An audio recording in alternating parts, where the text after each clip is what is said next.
Coming up on Getting Real to Heal with Dr. Grace. When Melissa was diagnosed, that's when my anger really came out. I remember saying, it's so unfair that here's an 18-year-old who has MS and may not walk. Welcome to a place where we discover the freedom and healing found only in Jesus Christ. Through powerful stories, our guests tell how He turns pain into peace, rewrites lives, and restores the wholeness only He can give. This is Getting Real to Heal with Dr. Grace. Welcome to Getting Real to Heal with Dr. Grace. Thank you so much for joining me today. Today's topic is called Care for the Caregiver. So many of us will or have already walked through that role of being a caregiver, probably to our aging parents, but also some of us actually start that role fairly early when we're caring for a spouse who has a chronic illness. And today, my special guest is Ken Brumley, who's been a pastor and a counselor for over 40 years. And Ken also has walked that difficult role of being a caregiver as well. So many times, caregivers, we just burn out and we neglect our mental and our emotional and our physical health to a point where we're not good for anybody. And so today, Ken is going to speak into that, and we are just going to learn about the lessons that he's learned through the years walking this. Welcome to the show. Thank you. So, Ken, you had mentioned that you were raised in Longview. Right. Which I was surprised because I had no idea. Yeah, I'm a Pine Tree boy. Okay, Pine Tree. We were on the other side of the tracks from Longview. From Longview, yes. John was a Lobo. Was he? Yes, he was definitely a Lobo. And so, but yes, and then you went to ETBU, got a music degree. I went to ETBU through Stephen F. Austin. Okay. And then when I got to ETBU, when I surrendered to go into the ministry is when I went to East Texas Baptist University. And there's where I met Judy. Okay, good. And that budding romance started there. Yes. And y'all been married for 52 years. 52 years. Wow, that's a very long time. Yeah. Y'all were babies when you were married. She was 19. Yes. You know, my philosophy was to get them before they get smart. Yes. Wow. Judy got smart very quickly. No, that is wonderful. And so, but yeah, so y'all met in college, you got married, and then you went to Southwestern Theological Seminary, right? Okay. Yeah, and I worked in education. Back then you could work with two majors and your master's, and I worked in education and worked in counseling at the same time. Right. And so it was a huge turning point in my life. Huge turning point in my life. Mm-hmm. Yes, you found where you were supposed to be, where you were supposed to serve. You're exactly right. I was so spiritually hungry when I got to seminary that I really was that nerdy kid with the plastic pen holder and sat right on the front row and just soaked up everything I possibly could. Well, good. And really fell in love with not only God's Word, but fell in love with ministry. Right. At that point, hearing the passion that came from these men who had been teaching for 30 and 40 years, still weeping and still passionate about God's Word. That's wonderful. So. Yeah, and I know that you served at several churches, but predominantly it's been at Green Acres Baptist Church. Absolutely.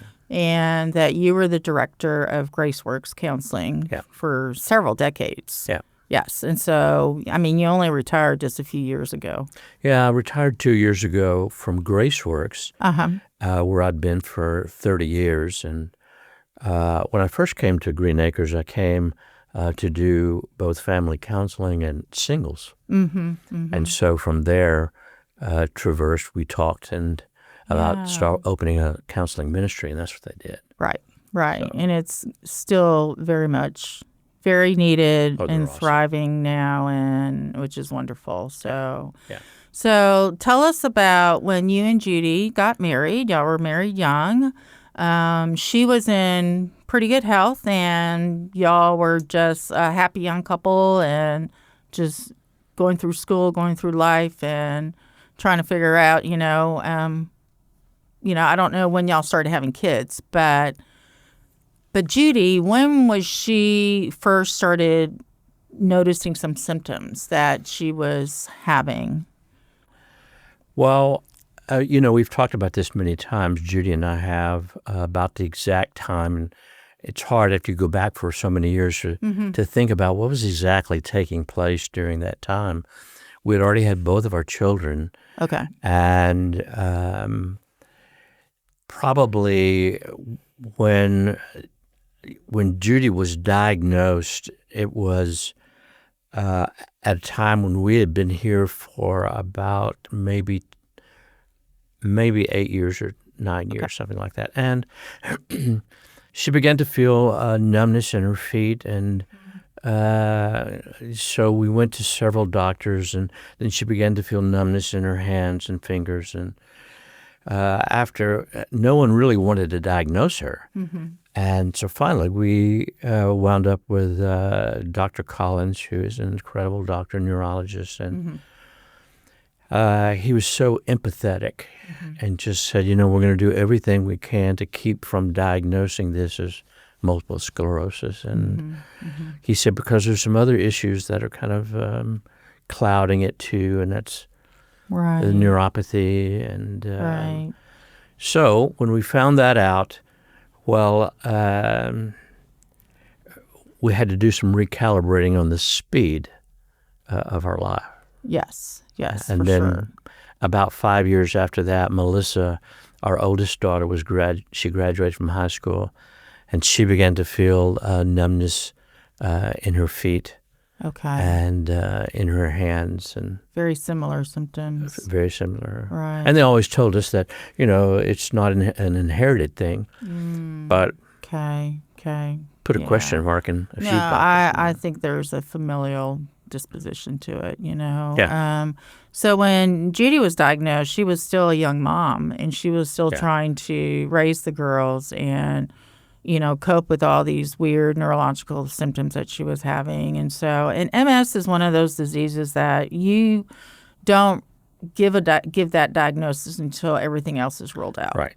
So, and back then, treatment necessarily, I'm sure they did have treatment back then, but it's, obviously improved. But when y'all did get that diagnosis finally, and you said that your life, the speed of life then pretty much just almost went to a halt. Yeah. Yeah, it's like coming off, like being in a car and coming off Interstate 20 to a side road.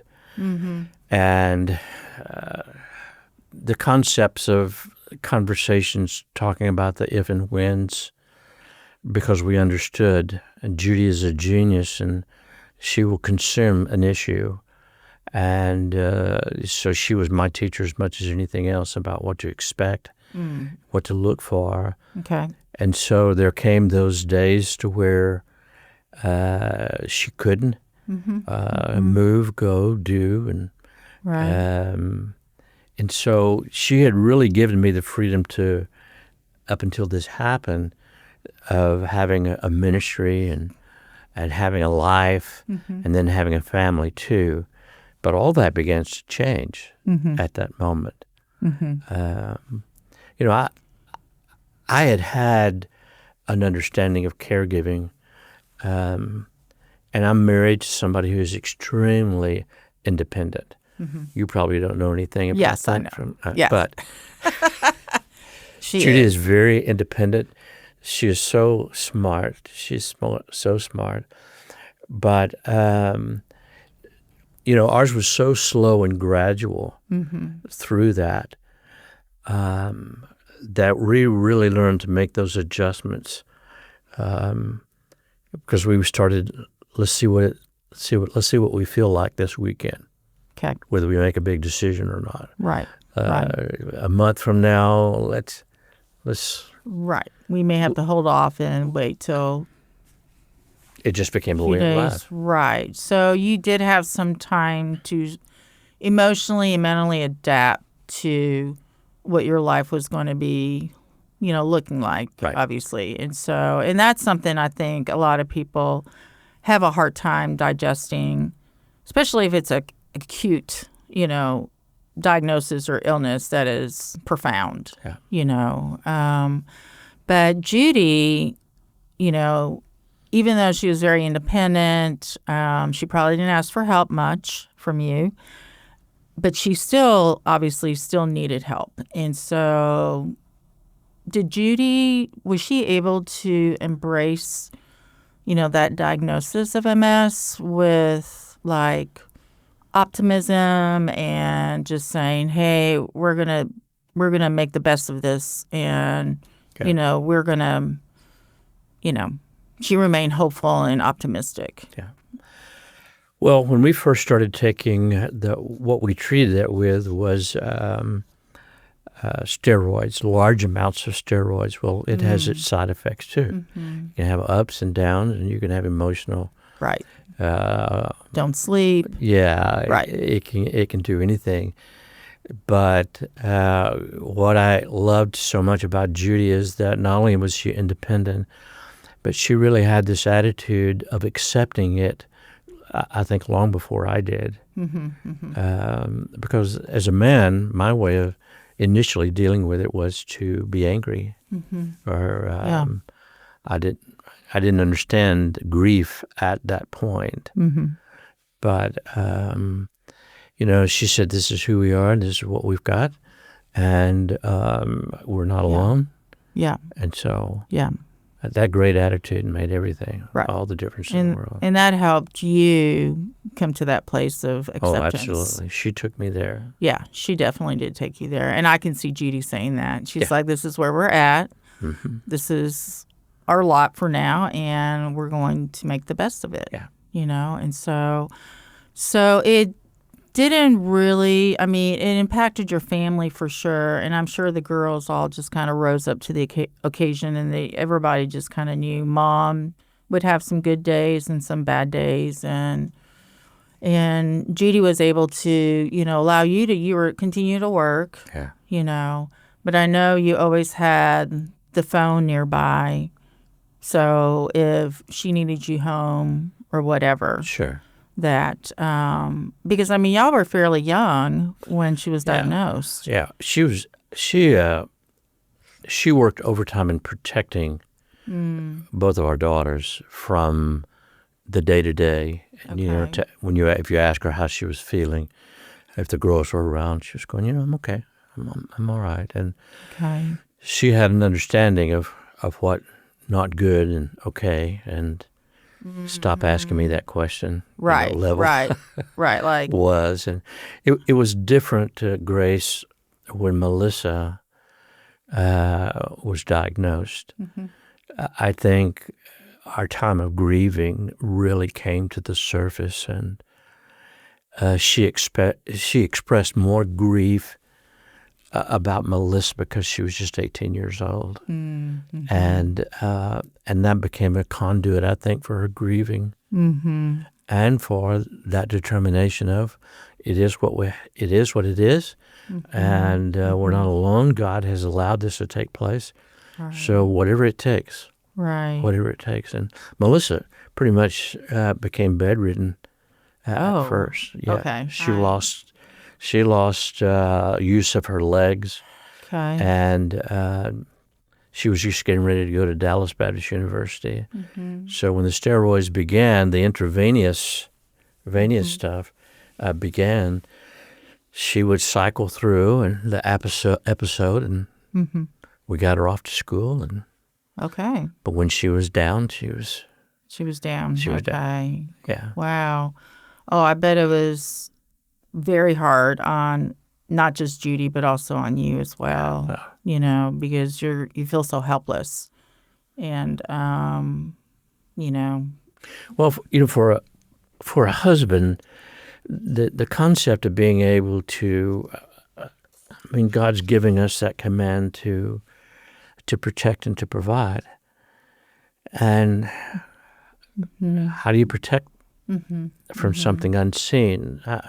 When the doctors don't know what to do, and we're trying so many different things at first, and you can't provide relief, we really had to go back and depend upon, was God's word true? And even when we were in a place that we didn't want to be. Right. Could we still hope in the Lord? Right. In that. Right. And I would think that would have to be a choice that you had to make for your mind to just say, okay, Lord, we know you're still with us. And, you had mentioned about anger and how when Judy was diagnosed with it and, a lot of people, I mean, including myself, when we do have something we do not want or like or in our lives, then we are angry. And, God's a big God. He can take our anger. But, those conversations that you had with him, I'm sure they were like, why, when is this going to end? How are you going to fix this, kind of thing. But that's all normal. That's very much so. Right. I think the why questions were silent for us, and we grieved quietly together about those times, because you're dealing with pain on one end, and then you're dealing with the inability to move on the opposite end. So that ping-ponging back and forth. But I found out during this time, Grace, that anger is an easy emotion. We're familiar with anger. It has a certain look to it. It has volume to it. It has a depth of expression, which is caustic. But grief is something that can be healed. Anger can't heal. Okay. But grief is something that can be healed as you find purpose, as you find ways of accepting and acknowledging it. And that's, I think that was our greatest relief and a point of healing. Right. It was when that anger turned into more of grief and just grieving the loss of whatever. Yeah. Right. And so that anger dissipates. Right. After, you were able to challenge that. Well, because in my own anger, my anger came from unrealistic expectations. And to tell you the truth, that was probably when Melissa was diagnosed, that's when my anger really came out. And I have to tell you very personally that it had more to do with my own spiritual immaturity than anything else, because I remember saying, it's so unfair that here's an 18-year-old who has MS and may not walk, why? And so I remember making a list, how spiritually egotistical I was, making a list of all the years that I had given to the Lord and shared in ministry and done all, and I realized, where did that list come from? I realized I was a record keeper deep inside. I love the image of being humble, but when that all came out, then it was ugly. Oh, I know. So, but then, the Lord really revealed to me that, so this was all about you in ministry and not about me. And we had some hard talks. He's pretty blunt. Yes. Shine the light. But that's okay. I think you and the rest of the world, we have those conversations with God. Yeah. And like I said earlier, he's a big God. He understands. He already knows our thoughts, And sometimes we have to verbally say what we're thinking and feeling through journaling or writing or talking to somebody just to see the actual reality of what's happening, Yeah. Well, it's that idea that deep inside we are poor judges of people. And we will judge people who deserves what and who doesn't. But you never speak those things outside. It didn't take long for me at that point to look around and go, there's nothing that Melissa or Judy have ever done. They're so innocent. Why would God permit this to take place? And, of course, there are no answers to why. Right. It only leads to another question. Right. That you're not going to be happy with. So when we stopped asking the why question, then life got easier for us. Okay. Okay. So no whys, but more of the acceptance. Absolutely. Yes, where you're Absolutely. at. And you don't have to be happy in your acceptance. Right. You don't have to be joyful. I appreciate you saying that. In your accepting of that, because those people that we are caring for at that point, we still grieve for where they are. Mm-hmm. And we can give them hope, because that's probably our greatest responsibility, is to be hope and to give hope to those that we are taking care of at that time. Right. And then leave it alone. Right. Yeah. Right. Because we can't make them physically better. Right. So, and hope becomes this powerful, powerful thing in the scriptures, that we are called to hope in the Lord constantly. Yes, no matter your circumstances, Absolutely. Even when you don't feel like it. Absolutely. It's definitely a choice that you make, so. Matthew 11:30 said, when Jesus was saying, I want you to take my yoke upon you, for my yoke is lighter. And that word yoke is a word which means a burden. And when we hear the word burden, we often relate to the word weight. And you intimated at what kind of weight did I feel upon me at that time. But when you study that word in the Greek, it moves it away from just weight to responsibility. There's a new responsibility that you have. Was I prepared for it? No. Do I believe that God prepares us for everything that He's going to give to us? Absolutely. But I had to trust that was true. And so me throwing my hands up in the air and saying, I don't know what to do. I don't know how to help. And God had already put that inside of us at one place or another. He's not going to leave His children hungry or unprepared. Right. Even though we are surprised by what's happening, He is never surprised. Never. He is never surprised. And so you definitely had scripture that you were hanging on to, remembering, memorizing again, reading again, meditating on it to get you through those days. Absolutely. Yeah. One of my scriptures that really became an anchor for me came out of Psalms 139, and it seems strange, but it was one of such hope for me, in the scripture that said, you search me, O Lord, and you know me, and you know when I sit down and when I rise, and you perceive my thoughts from afar, and you discern my going and my lying down, and you're familiar in all my ways.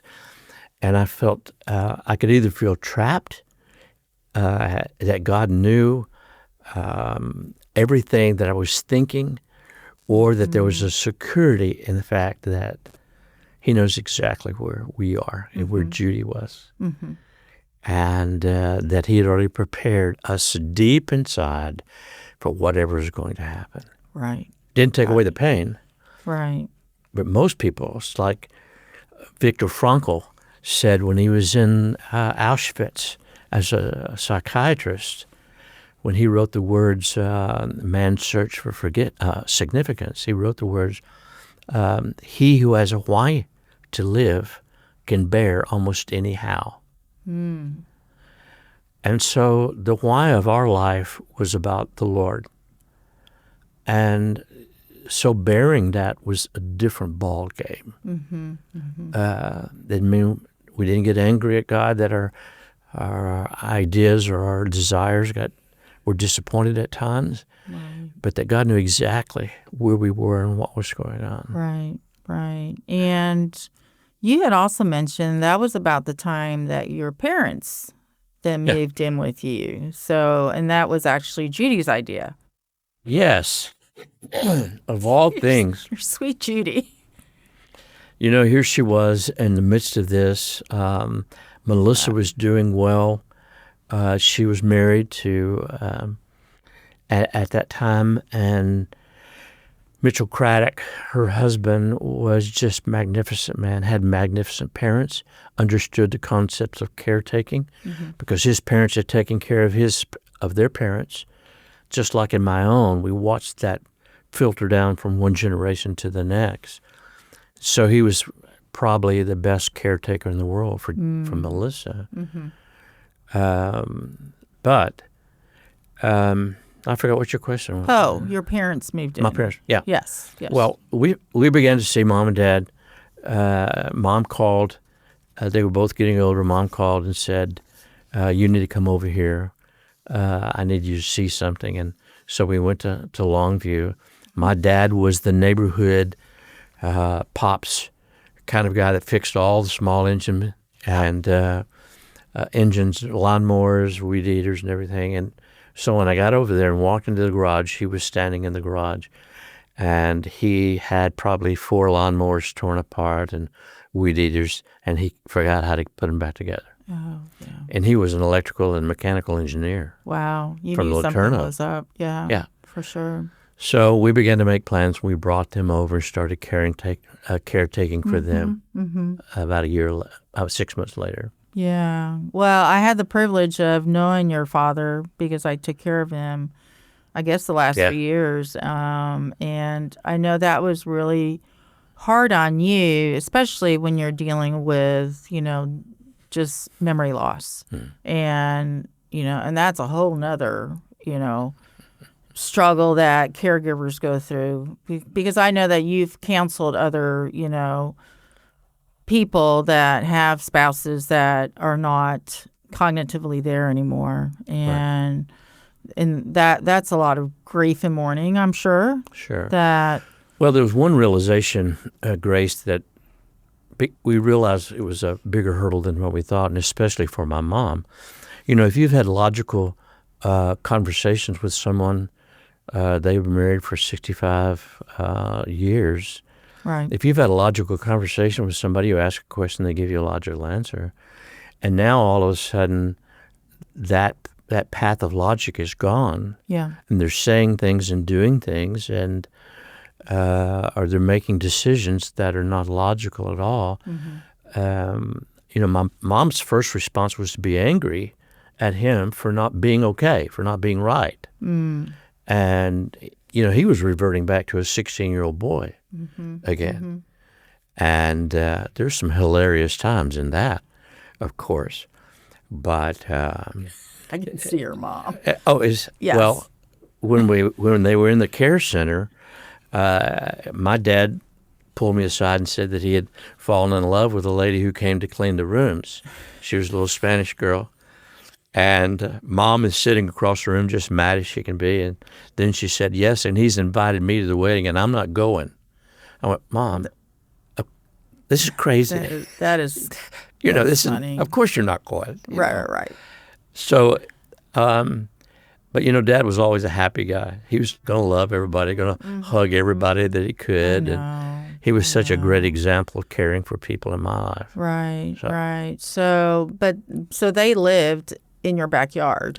Yeah. The last, 10 years or something 10 years like of their life. Yeah. We bought a house that had a 1,000-foot shop garage, which would have been every man's dream. But when Judy said, we're buying this house because we're going to turn it into an apartment for him, said, right. God had already prepared that, yeah, sure. Right. So they lived there independent as they could to the last couple of years right. of their life. And then you can, right. Yeah. Do you think caring for them was harder in some ways than it had been versus caring for Judy? I'm thinking there's different challenges with that. Yeah, there are. For sure. There are different challenges that are involved, and so there's something that a lot of caregivers are unwilling to admit, and that's just the fatigue that comes from caring for people. And that fatigue is what they call compassion fatigue. And there's a weariness that comes with that every day, if they're living in your backyard, Right. They're not somebody you go and visit on a weekend. They're your responsibility, actually. They enter into a bigger part of your life. Right. Than you really want at that point. So what do you do about that? How do you, prevent those things of happening where, you get depressed and they're more depressed and, there's not communication, like when you are tired of caring, like what are some things that the caregiver can do for themselves that can help them just be positive, stay in the game, and, see each day as a new day where, it's because it is taxing. Yeah, it is taxing. So it's like raising little kids again, Very much so. Well, there's several things that we did, and Judy was, again, she's the hero of all this story to me. We either were going to be enablers for them to stay at a certain level of codependency upon us, or we were going to be encouragers for them to live their life, even though they're living in our backyard, that they were going to continue to have that sense of anonymity and carry on with their life. Mm-hmm. So Dad could drive at first, and then when he could no longer find his way back home, then Uber. Yeah, we taught them how to dial Uber and fast food DoorDash. Okay. That we're not having to cook for them all the time. Okay, good. We had a lady that we hired, or they hired, to come and to clean their house. Okay. So that's wonderful. Judy was very, very smart at being able to say, you're going to have to pay these people, and you're going to do this, and you're going to be able to do that. And they appreciated that independence. Right. They loved that. No, that's wonderful. And she didn't take on that role of being their chef and their housekeeper and their social calendar, where you're going to take me today kind of thing, So that is very smart. And I think a lot of families, they need to have that sit down at the table, talk with all the siblings involved, and, get everybody hopefully involved that can be, and come up with ways where they can still feel like they're independent. One of the things someone told me, and I wish I could give you a name here, but when they heard that my parents had moved into the apartment, someone once told me, someone simply said to me, "Don't let them be your life." Okay. And I know there are all different types of caretakers. There's those who go and visit their parents or relatives or spouse in a nursing type care facility or assisted living. Then there are those who live in their homes, like in an apartment. Then there are those who live, in that person's house with them daily. Right. And they cook for them, they clean for them. That's usually a mom or a dad that they're doing that for. But they really have to have that mentality of, this is a part of my life. It can't be my life. It's not your whole life. Yeah. I've had to deal with children who have lost not only a father to dementia, but they also lost, let me take that back, to children who, when the mother or the fathers went into a nursing facility or a care facility, then they lost a parent, because those parents, that was their main focus, not their family. Oh, I see. And we were fortunate to have Melissa and Micah, that their lives were still very active. Right. And we were very active with them. Right. So if we had conflicts, then we're going to call you a taxi, and going to get the taxi. We're going to teach you how to do that, and because we can't take you to everything. We just can't. Well, I think that's definitely a good reminder and an attitude to have, that they are a part of your life, but they're not your whole life. Right. And so Because a lot of people do take on that role where it's everything that they know has to do with them, Yeah, and I think So I wanted to share that I think some of that takes place where people lose their lives in caring for others is because they believe a lie. And there's several lies that can be that can come from guilt or shame or trying to make up for, True. or the old lie that, you know what, they took care of you when you were growing up. Now your responsibility is to take care of them when you're old. And to a certain extent, that's exactly true. But did they do that? Did they take care of you because to force you to be obligated to take care? No. Right. That, and caretakers have to be able to stand back for a second and say, I love them. And if I haven't shown my love to them by now, all the caretaking in the world is not going to make up for that at this point. Right. And so some go to it that if I really want to honor my parents and love my parents, then they're going to sleep in the room right next door. And okay. there's so many things going on now that you always have to choose safety over convenience. Okay. And I'm so thankful that my grandparents, I heard them say this, as well as my parents. My dad looked me in the eye and said, "Son, I want you to promise me that when we get to a place to where we can't really take good care of ourselves, then when you tell us it's time for us to go into a nursing facility, we'll go. We're not going to buck the system. Okay. We're going to go. Even if we think we're not ready to go. Yeah. If we're going to trust you, we're going to show that we trust you, and we're going to go." Wow. And so, Yeah, not everybody has a dad like that. no, I understood that to the nth degree, I and especially those parents who say, if you really love me, then you won't put me in that place. That's manipulative. So, yeah. Very much so. Yeah. And guilt has never been a great motivator for. It just makes the caretaker, if they're related, angry. It's crazy. It's crazy, Ken. So, I know that there are resources and stuff that caregivers can use. Well, I guess I'm saying, what are some resources caregivers can take advantage of when they are in the long haul caring for somebody? And so, one thing I think you had mentioned to me before was getting a friend to come alleviate you for a few hours so you can go do whatever you want to do. Absolutely. Get your errands done. Absolutely. Yeah. If you have family around you, brothers and sisters who can come and spell you, that's wonderful. I didn't. Had two that lived in the Longview area, but I had a brother that lived in Houston.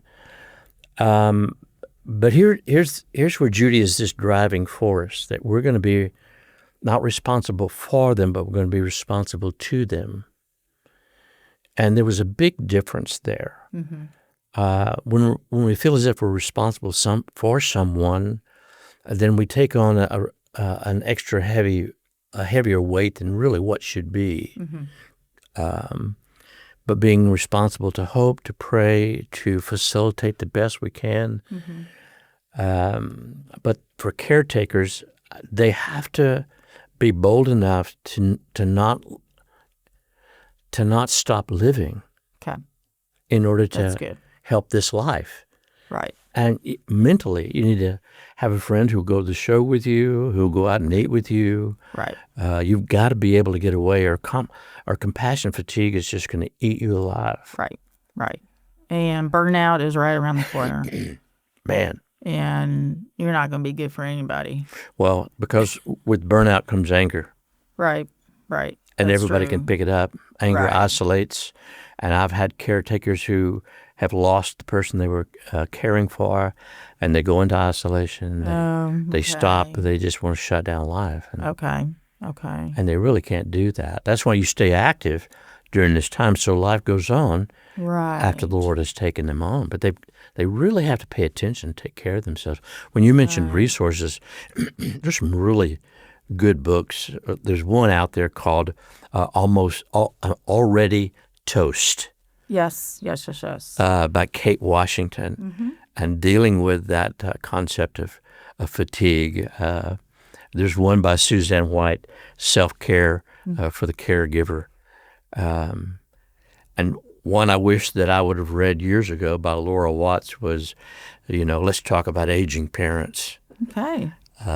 So those are always I will need good those. things. Okay, very good. And that will just help you get the inside look of what's to come and things to be aware of, and definitely things to help you through that journey, because you don't know how long they're going to be with you. Right.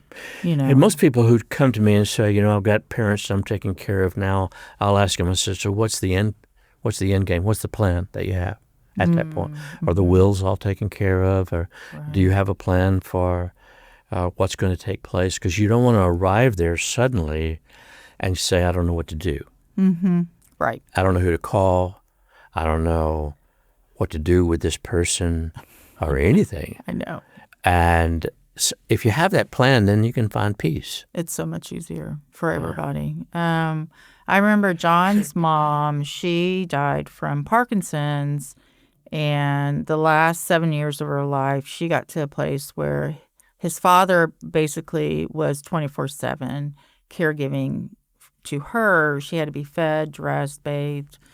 We thought he was going to go first because he, got sick, was exhausted, got shingles, just was not himself. Like, he quit playing golf. He did everything because mom needed so much, and she just didn't want outside help. And, and that was one thing the boys and all of us were just like, Mom, please, let's get some outside help. Dad needs the help, not you. Dad needs the help kind of thing. But it's just hard for some families who won't allow that, But well, I think, Grace, this is where those conversations need to start early. Okay. Before caretaking takes place. I think parents that are out there that realize that young adults who realize their parents are aging, they need to have that hard talk. Let's talk about a plan. Okay. Because most of our parents have a picture of a nursing home where people are laying out in bed, sitting on bedpans, and it's horrible, and it's just nobody's paying attention. Nobody's paying, and they're calling out, and right. But you have to have those conversations early on before it starts getting worse. At that point, and continue. Not just have the one talk and it's over with. Right. Let's continue talking about this and giving them choices, but at the same time say, let's continue to talk about this. Those are hard conversations, though, because I know, like, with my parents who are in their later 80s, the talk of death is not really a conversation they want to have. So it's something that it's definitely very much needed. And John's dad just passed away, and he lived a very healthy life up until a month before he died. And he would have been 89 this year. And so we think it's going to be a good opportunity because they knew about Gail's passing, and just bring it up like, hey, what have you thought about? How do you have everything lined up? Right. But we have no idea if they have anything lined up. Yeah. And even though it may be uncomfortable for them to talk about their possible passing, we're all going to pass. I could pass before they pass. It's just a part of living. Yeah. And so I think it's something to be sensitive as to when the right opportunity arises to be able to have that conversation with them. But it's like, we want to care for you. We want to know what your wishes are, Well, I think sometimes when there's a move that's involved, that's a great time to talk. Yes. My parents were very active church members. Dad was a deacon and worked in the nursery for, I think, 20-something years at Colonial Hills Baptist Church. Had a whole group of older teenagers come to the funeral when he passed. But when that move took place is when we really started that hard conversation, not to be afraid of it. It's going to happen. And he was a strong believer. Right. He knew where he was going, what was going to take place. Right. But we also started history. Let's talk history. Let's talk about before your memory goes. Yeah. And journaling with them. And that brought back good memories. Good. For them as well as. Right. They're losing their identity on one end. Right. But they still have retained that long-term memory on the opposite end for both my mom and my dad, and that was we kept those conversations going all the time. Oh, that's good. Yeah. So you just let him talk about the old days. Well, I had a book. I picked up a book at not Barnes and Nobles, but it was a book of questions for your father or for your children. You answer them for your children, and I just went through that book and asked him all kinds of questions about the war. Right. No, that's wonderful. And so you just write it down. You bet. We recorded it a lot of times, wrote it down later. Other people can record it all and give it to someone to transcribe it.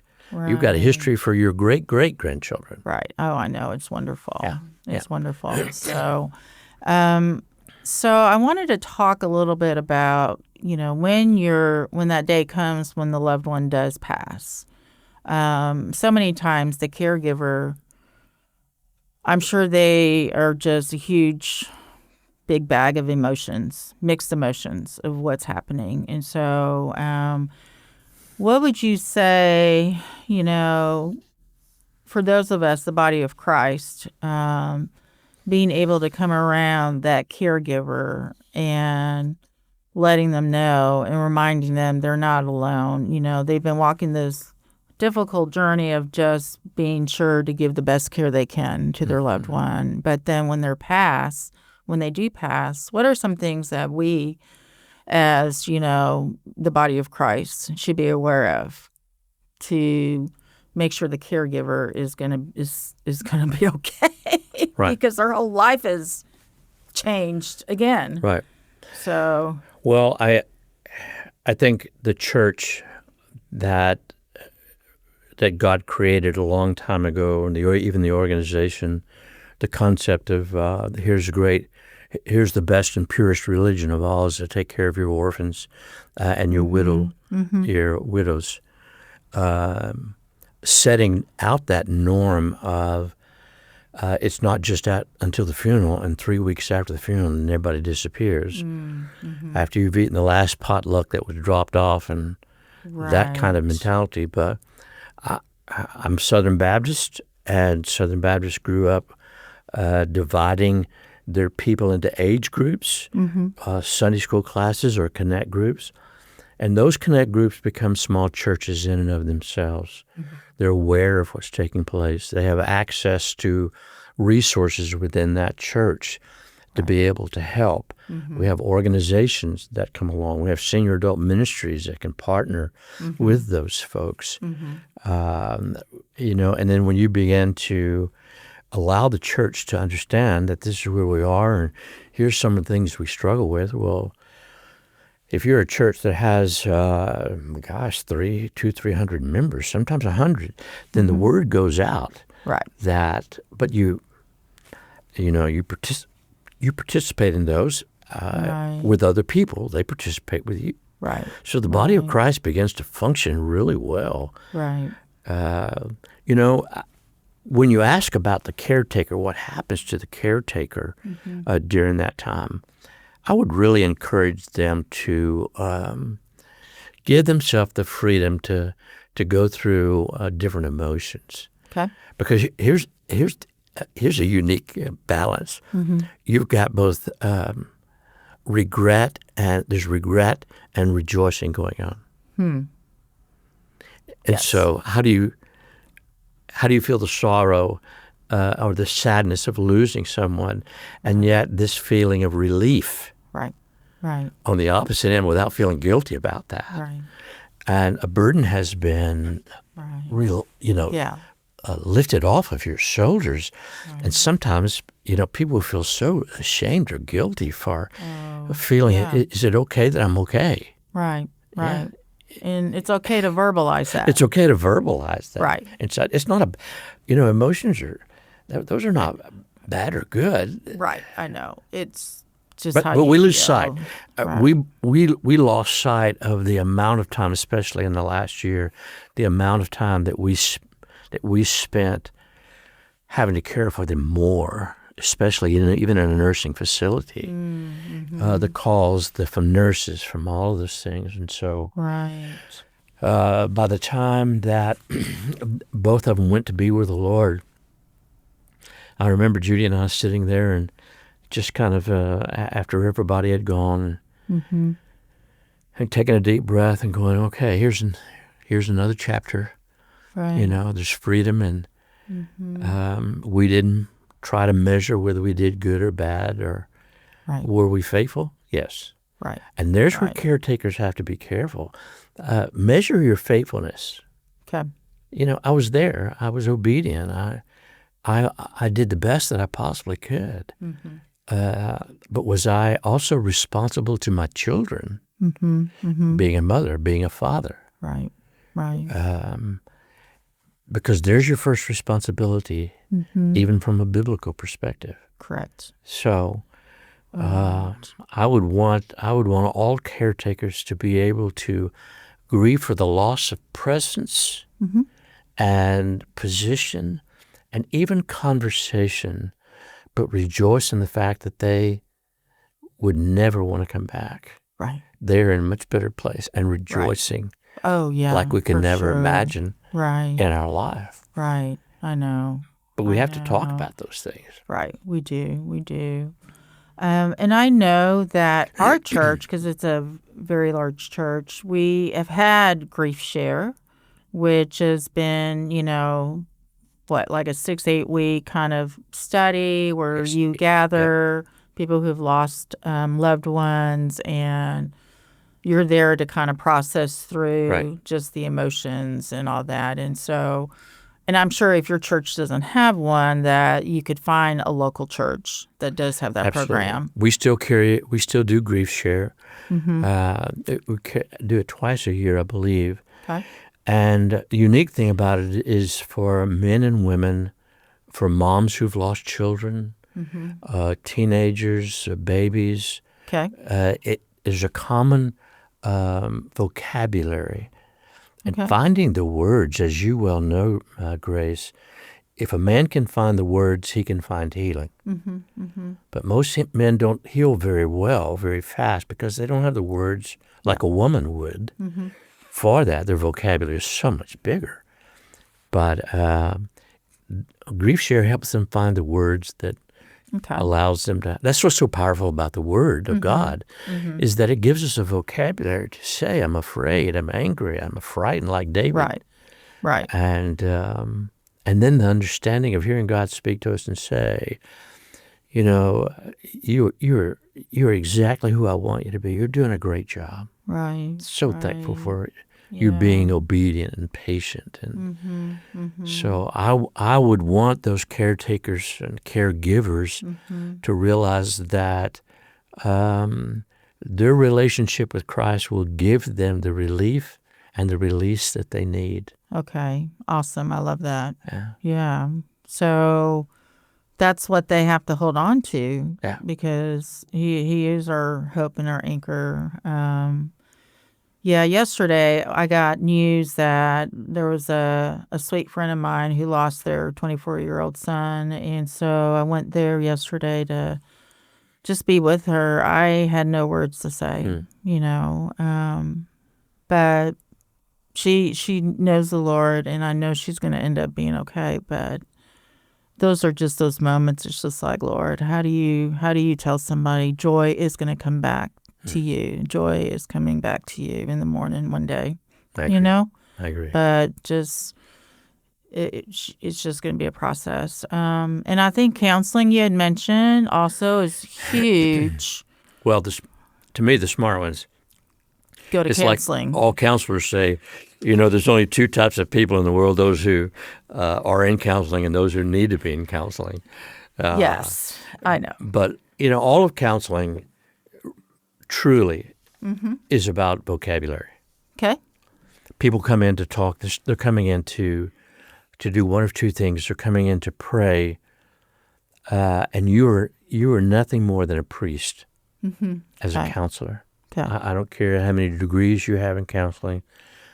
99% come in because they need to pray with someone with a face on. Yeah. And the other one is to a good counselor will help them find the words to how they feel, what they feel, and there's a sense of relief. Good. As I've talked to counselors before, when they said the right word, then that's my word I'm searching for. Right.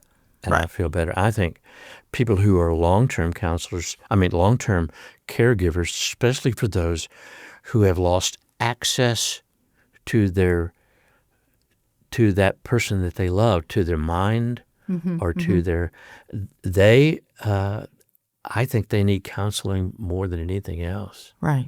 Just to release all of these frustrated conversations. Right. If I can use those words. Oh, yeah, to have somebody to talk to. Right. And who will listen and can let you know that you're not going crazy. Yeah. And that it's okay to have those thoughts and emotions and all that. So, no, that's very good, Ken. So Ken, what would you tell a listener right now who is in the thick of it, who is caring for a spouse who really can't do much for themselves? I've got some friends that are in that situation, or they're caring for parents that I think caring for aging parents is harder than raising children because our parents have their set ideas and they are not used to being told what to do. So anyways, but anyhow, what would you tell somebody who's in the thick of it right now to give them hope that,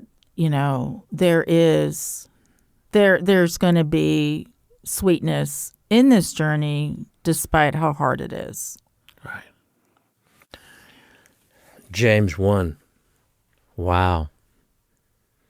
Consider it pure joy when you go through trials of all kinds. Knowing that the testing of your faith is going to produce perseverance, and perseverance, character, and character, hope. And hope does not disappoint us because the love of God has been poured out into our hearts during this time. That's the self side of it for me, that my responsibility is to be faithful to God first. And I would encourage all caregivers that they have to know what they are in control of and what they're not in control of here. And that if they are saying things and they're receiving negative stuff back and forth, you just can't take that personally. That's not your mom, or that's not your dad, or that's not your parents. But your responsibility is to the Lord, and to be faithful in giving hope. My dad lost the ability to know who I was, and we had to have different conversations. But I knew who he was. He may not know who I was, but I knew who he was. I remembered all those times, the acts of love, because he was a good man inside, and so was my mom. So were Judy's parents. They were good people. And so, we had to choose what we're going to think about. Philippians 4, it says, all those things that are trustworthy and noble and good, I want you to think on these things. So we have the ability, and I would encourage caregivers out there to choose what you're going to think about. You can either look at the problem and stare at the problem and in sin worry about the problem and ruminate about the problem, or you can fix your eyes on Jesus. Right. Don't look to the left or the right, as Deuteronomy would say. You keep your eyes fixed on the Lord. Right. And because He's the author and the perfecter and the finisher. He has plans for us. He does. Not to harm us, but to really take care of us for that. And are we stuck? There's an attitude. Are we stuck in taking care of them? Or are we in a place where God wants to grow us and to teach us and provide us with a life that we maybe have never thought about before? Right. So don't give up. Well, I definitely know just through hardships, that's the times when you are the most teachable and God has your full attention, or you have God's full attention. And so, but yeah, Ken, that is very good. You have to choose on what you're going to think about your situation and all that. So, but, well, thank you so much, Ken. Thank you for really asking me. Enjoyed our time together, and I know this episode's going to help a lot of people. So, thank you, Ms. Grace. And then in the show notes, we are going to put the number of Green Acres Baptist Church. So if you want to get a hold of Ken, you can call the church and get a hold of him that way. So, but anyhow, thank you so much for joining us today for this episode of Getting Real to Heal with Dr. Grace. And I will see you the next time. Bye now.